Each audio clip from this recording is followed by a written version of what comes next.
दिवाकर की काली करतूतें खुल गई हैं। अनुपमा ने उसकी पत्नी के सामने उसे जोरदार थप्पड़ मारा। जी हाँ दोस्तों, सुपरहिट टीवी सीरियल अनुपमा में आने वाला ट्विस्ट बेहद जबरदस्त और धमाकेदार होने वाला है। कहानी में आप देख रहे हैं कि दिवाकर अपनी पत्नी और बच्चे के साथ बड़े मजे से घूम रहा है, यानी उसकी एक खुशहाल फैमिली है।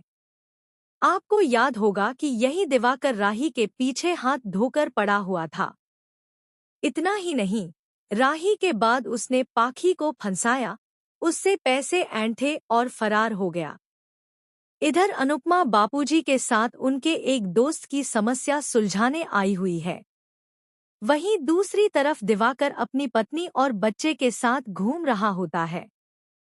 तभी उसका बच्चा गिरने वाला होता है, लेकिन अनुपमा उसे संभाल लेती है।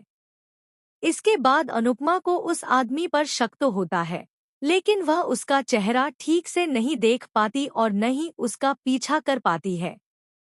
मंदिर में महाशिवरात्रि के मौके पर जब अनुपमा जल चढ़ा रही होती है, तभी उसकी नज़र दिवाकर पर पड़ती है। दिवाकर ने बहुत ही घटिया हरकतें की हैं। पहले उसने राही की इज्जत उछाली और उसे बदनाम किया। फिर पाखी से शादी का वादा किया।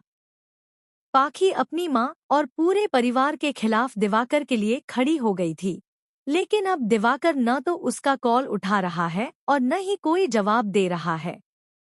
यानी उसने हद पार कर दी है। अब उसका भंडाफोड़ होने वाला है, क्योंकि अनुपमा उसे इतनी आसानी से छोड़ने वाली नहीं है। आने वाले ट्विस्ट में आप देखेंगे कि अनुपमा दिवाकर को सबके सामने जोरदार थप्पड़ मारती है। उसकी पत्नी को जरा भी अंदाजा नहीं है कि उसका पति उसके पीछे क्या क्या कर रहा है। जल्द ही दिवाकर की पत्नी को सच्चाई का पता चलेगा कि उसने उसे धोखा दिया है। कोई भी पत्नी यह सोच भी नहीं सकती कि उसका पति उसके पीछे ऐसी हरकतें कर सकता है, जबकि उनका एक बच्चा भी है। आने वाले एपिसोड में पाखी भी अपनी मां के कहने पर वहां पहुंचेगी और दिवाकर से सवाल करेगी कि उसने उसे धोखा क्यों दिया और उसका दिल क्यों दुखाया। दिवाकर को पहले ही अनुपमा से थप्पड़ पड़ चुके हैं।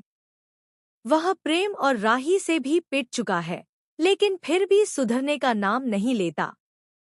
अब हालात ऐसे बनेंगे कि दिवाकर अपनी पत्नी और बच्चे के सामने हाथ जोड़कर माफी मांगेगा और पाखी के पैसे भी वापस करेगा। पाखी को आखिरकार यह एहसास होगा कि जब बच्चे मुसीबत